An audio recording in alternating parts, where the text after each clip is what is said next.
March 18, 2025. The text came while I was reviewing acquisition documents for our Series C funding round. Mom, Madison, we need to discuss Easter plans. I knew that tone. Even through text, I could hear the carefully measured words that preceded disappointment. Me, what's up?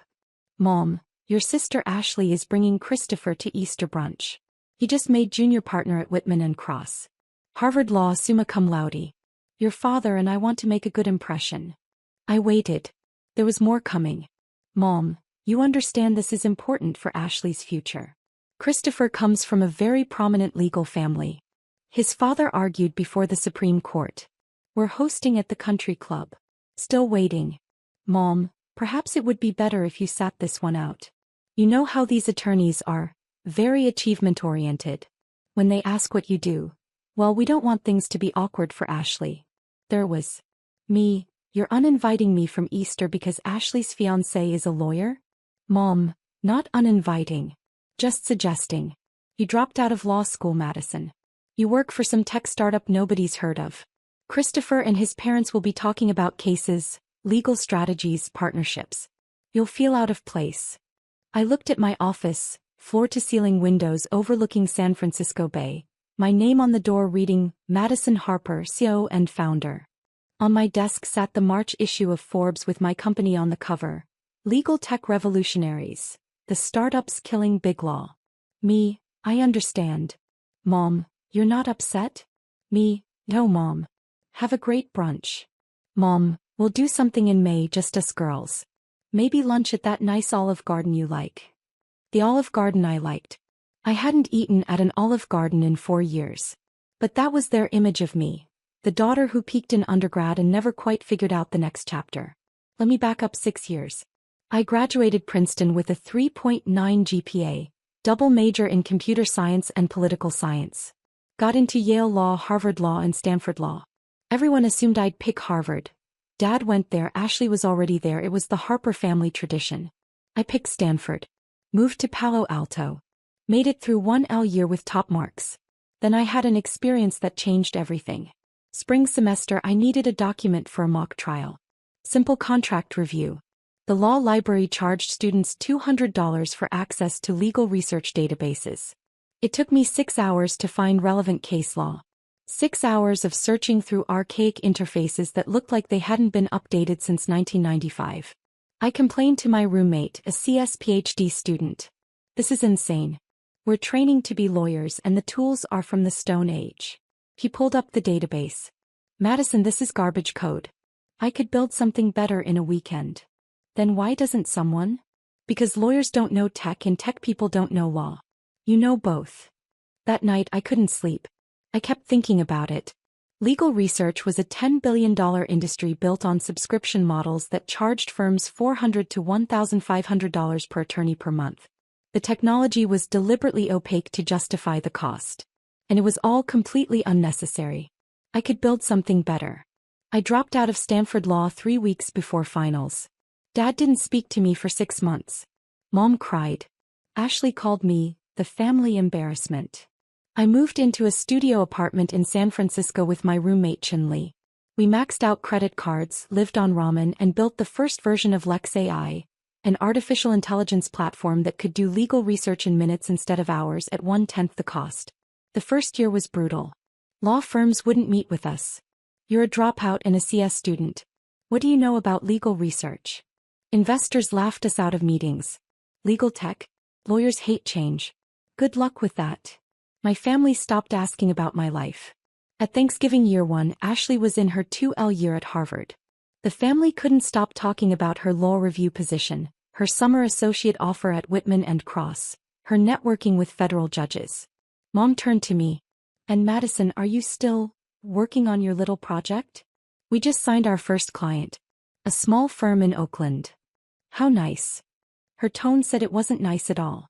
Ashley, tell us more about the Whitman Cross partner you impressed.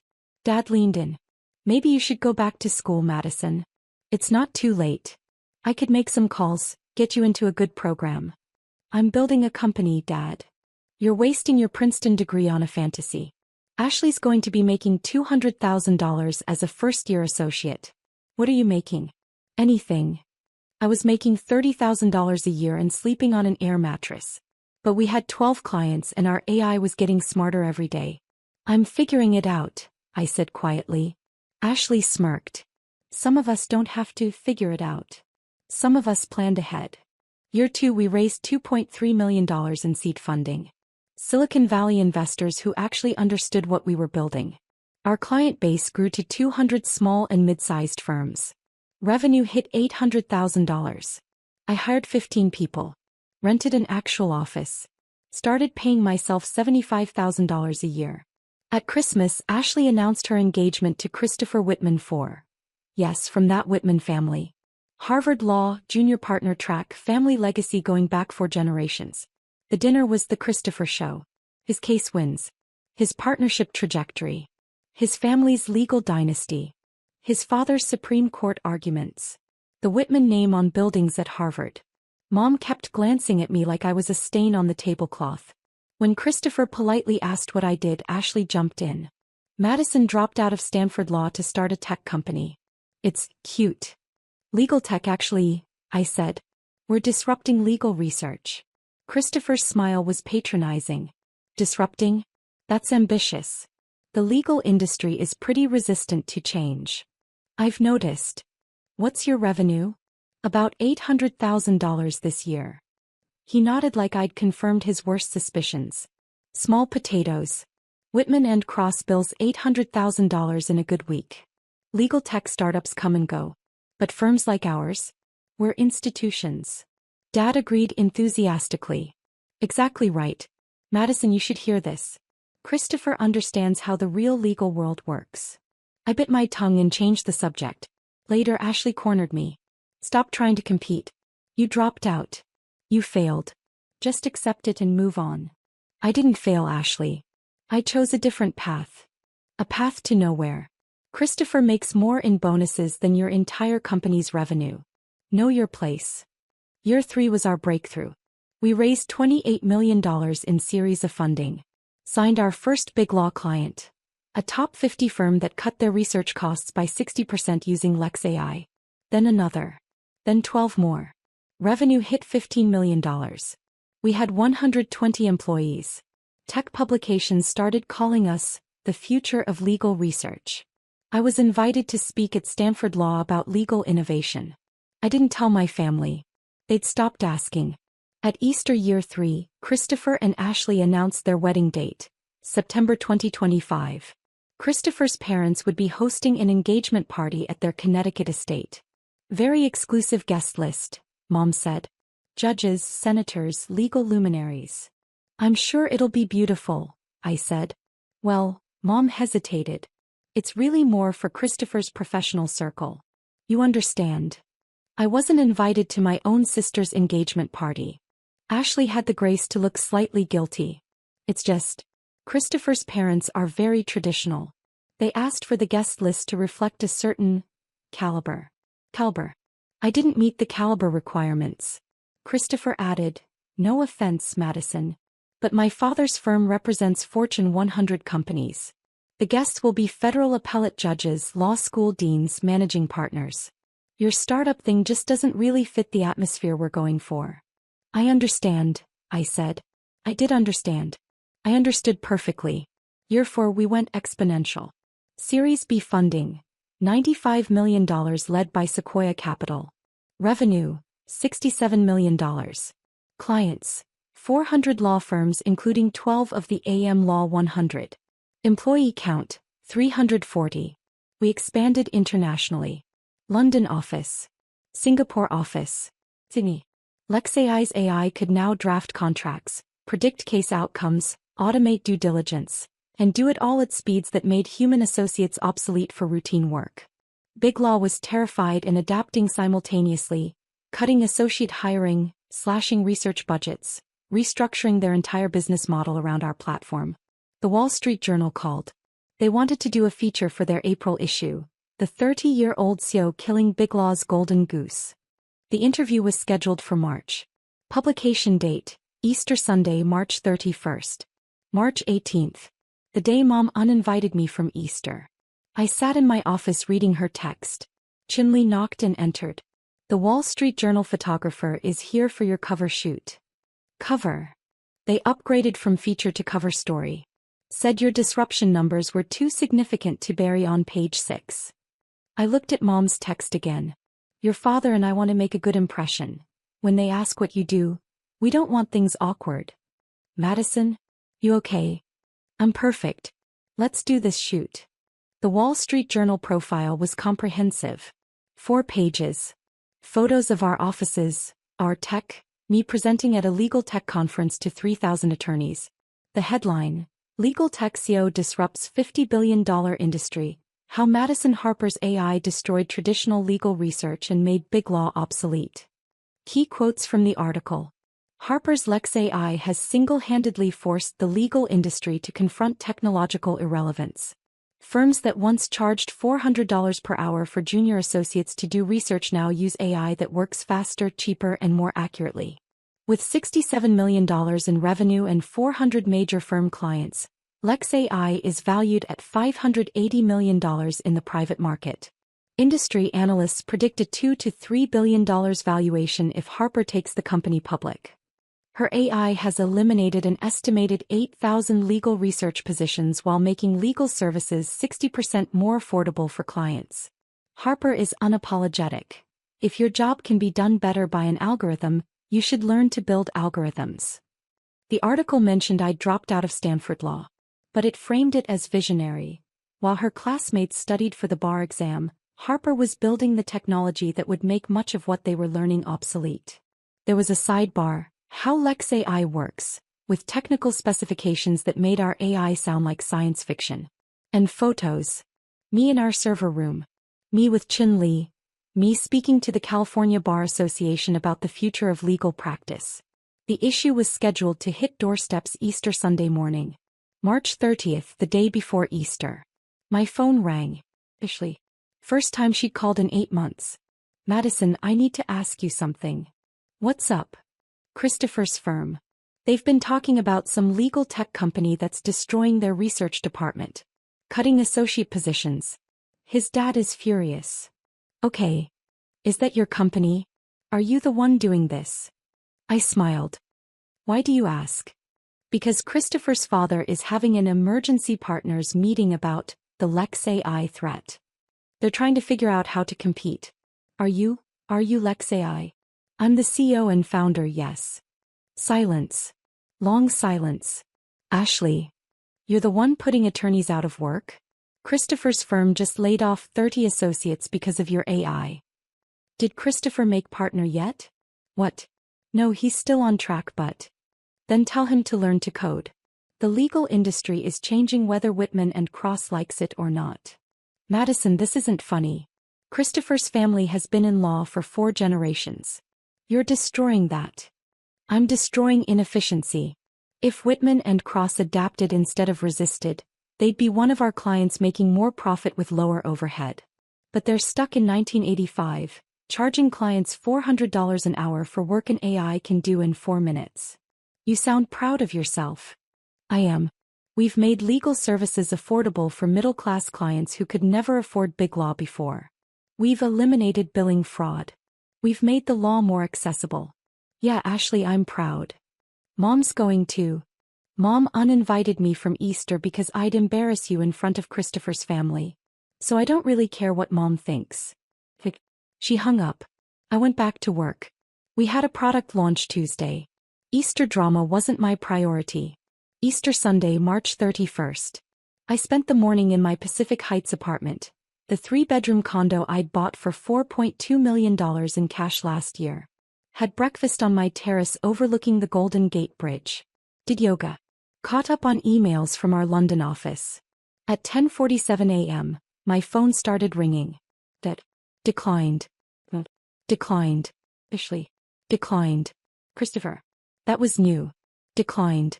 A number I didn't recognize with a Connecticut area code. Probably Christopher's father. Declined. The voicemails were spectacular.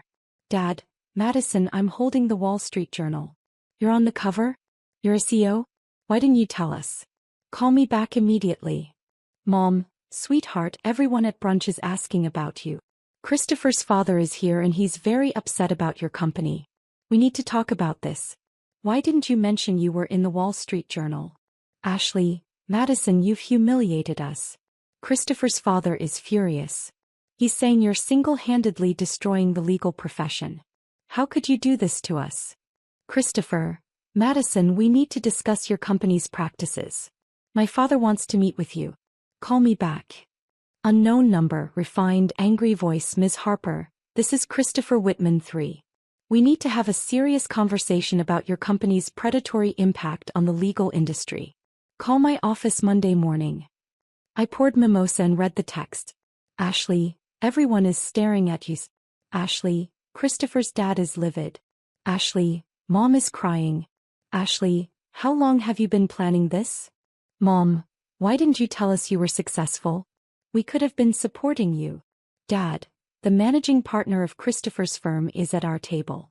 He's asking very pointed questions about you. Call me. Ashley, you did this on purpose. You planned this to ruin my Easter. I texted back to the family group chat. Happy Easter. Enjoy brunch. Then I muted the conversation. At 2 p.m. my doorbell rang. I checked the camera. Mom, Dad, and Ashley. They'd driven from the country club directly to San Francisco. Still in their Easter outfits. I almost didn't answer. But curiosity won. Madison. Mom rushed in, eyes red from crying. Why didn't you tell us? Dad was holding the Wall Street Journal like it was evidence at a trial. You're worth $580 million? Ashley looked like she'd been slapped. You let us think you were failing. I gestured to my living room. The custom furniture, the original art, the floor-to-ceiling windows with bridge views that screamed eight-figure success. Did you really think I was failing? Or did you just want to think that? Mom's eyes swept the apartment. This place must cost $4.2 million. I paid cash. Dad sank onto my $15,000 Italian leather sofa. You've been living like this and you never told us? You never asked. In 4 years, none of you asked a single question about my company. What we did. How we were doing. Nothing. That's not fair, Ashley protested. You were so secretive. I wasn't secretive. I was ignored. There's a difference. Madison, please. Mom's voice cracked. We didn't know. If you'd just told us. Told you what, Mom? That I was building something? I tried. Year 1, Thanksgiving, I mentioned my first client and you asked Ashley about law review. Year 2, Christmas, I mentioned our funding and Dad told me to go back to school. Year 3, Easter, I mentioned speaking at Stanford and Christopher lectured me about how real law works. The room went quiet. You decided I was the family failure, I continued. The daughter who dropped out. The disappointment. It was easier than being interested in what I was actually doing. But you could have, Ashley started. I could have what? Forced you to care? Beg for your attention? I was busy building a company that's revolutionizing an entire industry. I didn't have time to convince my family I was worth their time. Dad found his voice. Madison, I'm sorry. We made assumptions. But you have to understand, Ashley was at Harvard getting on law review, landing these prestigious positions. And I was building something that makes law review obsolete. But you couldn't see that because you were too busy being proud of Ashley's conventional success to notice my unconventional success was bigger. Ashley's face flushed. Bigger? You're destroying the legal profession. I'm disrupting inefficiency. There's a difference. Christopher's father says you're putting good attorneys out of work. I'm putting inefficient business models out of work. Attorneys who adapt are thriving.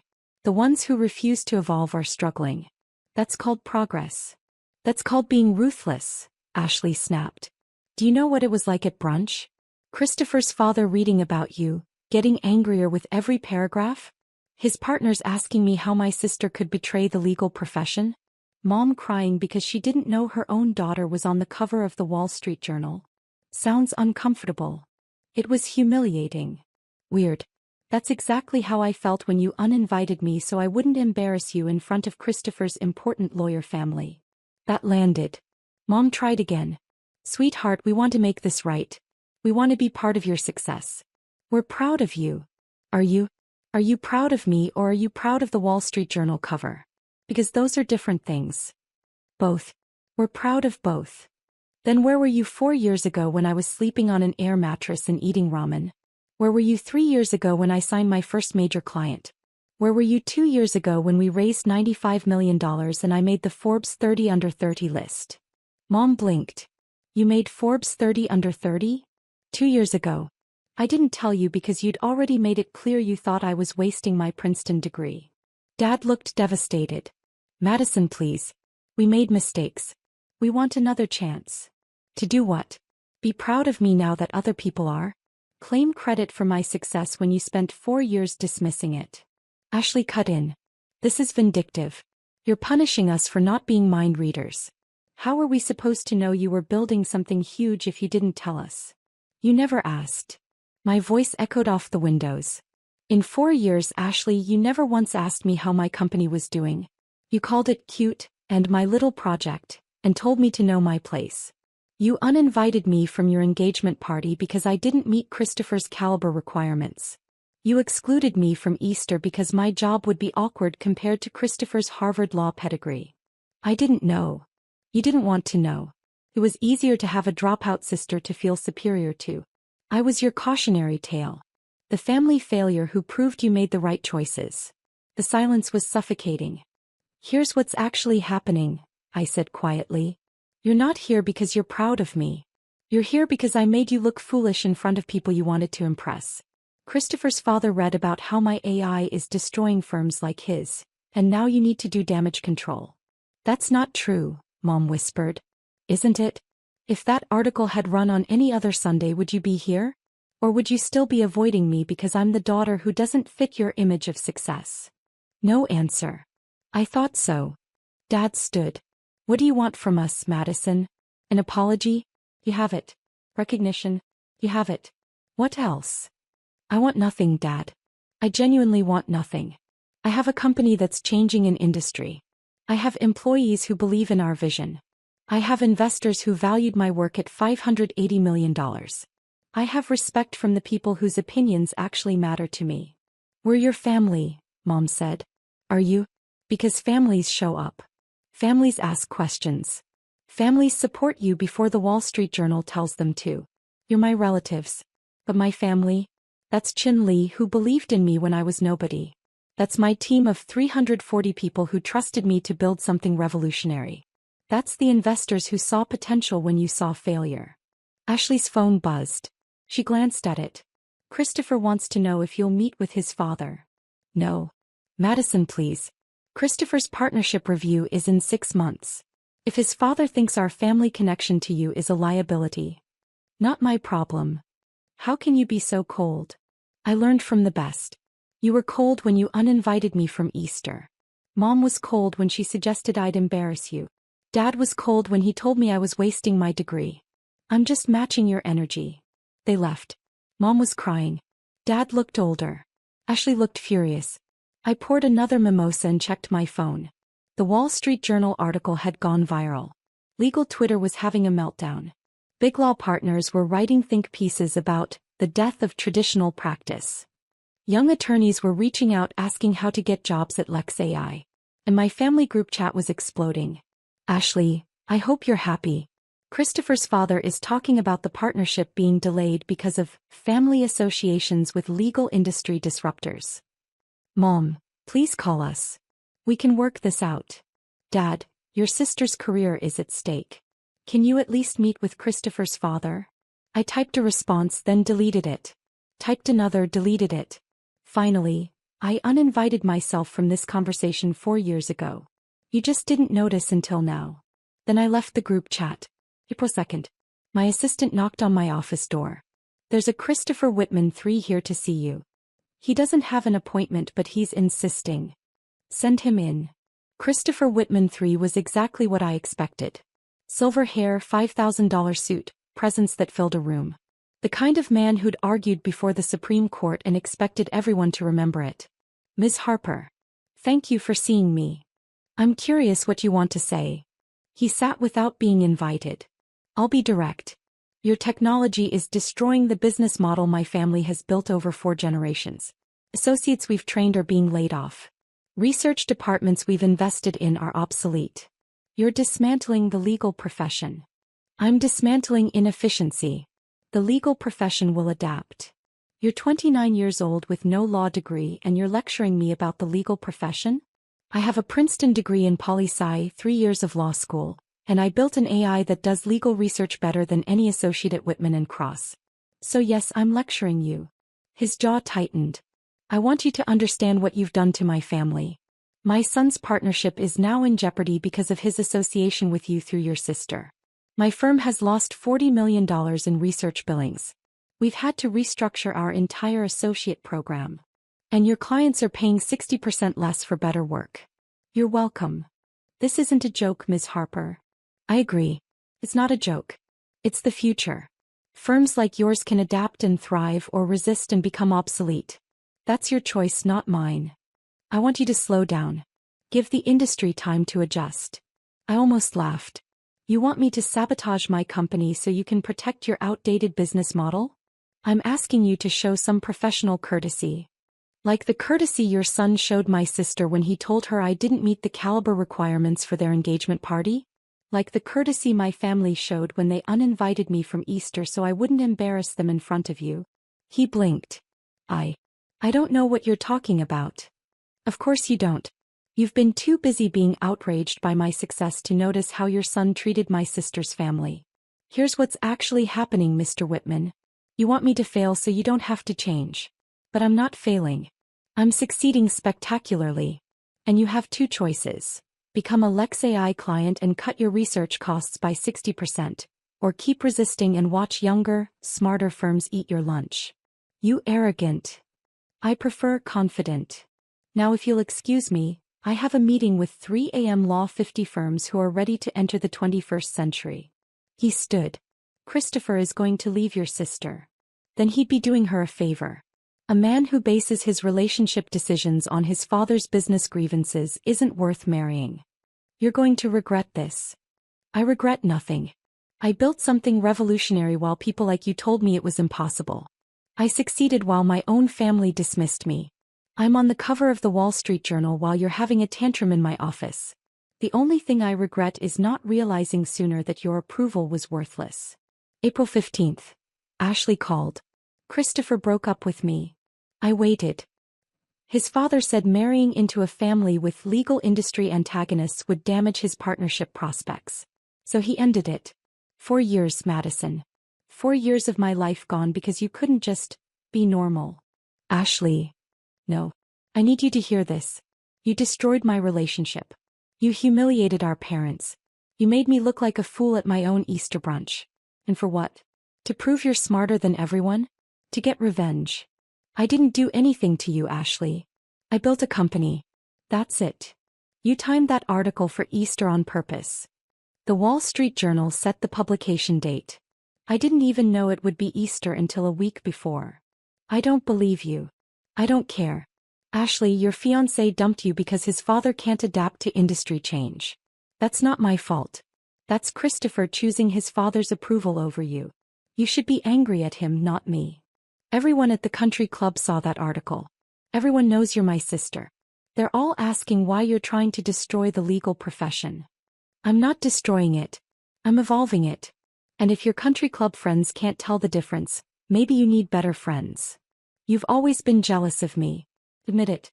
You dropped out of law school because you couldn't compete with me. Ashley, I dropped out because I saw a $50 billion industry ripe for disruption and I had the skills to do it. Your law review position is impressive. My $580 million company valuation is transformative. Those aren't the same thing. I hate you. No, you hate that I'm successful in a way you didn't predict and can't control.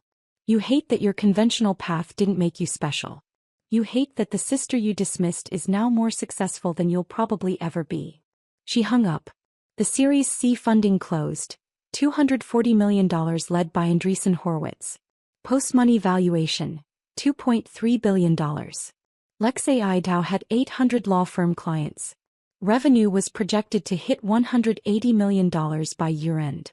We employed 680 people across 7 countries. I was named to the Forbes 30 Under 30 Hall of Fame. Time magazine put me on their Next Generation Leaders list. Harvard Law invited me to give the commencement address. Ironic considering I'd dropped out of Stanford Law. My parents sent a card. Congratulations on your success. We're very proud. Love Mom and Dad. No phone call. No visit. Just a card. Ashley sent nothing. November 2025. I bought a house in Atherton. $22 million, 6 bedrooms, vineyard, guest house. Had a housewarming party for my actual friends and colleagues. Chinley toasted me. To the woman who dropped out of law school to kill law school. You're a legend. My head of product. To Madison who saw the future and built it. My general counsel. A former Whitman Cross partner who jumped ship when he saw which way the wind was blowing. To disruption, evolution and making the law accessible. Someone asked if my family was coming. This is my family, I said, raising my glass to the room. The people who believed in me when I was a dropout with a crazy idea. The people who worked 80-hour weeks to build something revolutionary. The people who didn't need the Wall Street Journal to tell them I was worth knowing. Later, on my terrace overlooking the valley, Chinley found me. Any regrets? I thought about Mom's text uninviting me from Easter. Ashley calling my company cute. Christopher lecturing me about how real law works. Dad telling me I was wasting my Princeton degree. No, I said. You can't regret outgrowing people who were never going to grow with you. Cold, she observed. Honest, I corrected. My phone buzzed. Mom from a number I hadn't saved. Madison, your Aunt Carol saw you on Time magazine. She asked why we haven't mentioned you. Can we talk? I deleted the message. Family? Chinley asked. No, I said. Just people who wanted front row seats after the show was over. I looked out at the valley, at the companies being built, the futures being created, the old models being destroyed by better ones. My company was valued at $2.3 billion. I'd revolutionized an industry. I'd made legal services accessible to millions who could never afford them before. And I'd done it all without my family's support, approval, or belief. Which meant I didn't need any of those things now. I raised my glass to the people who'd actually shown up. The ones who'd believed before the headlines, celebrated before the valuations, saw potential when others saw failure. My real family.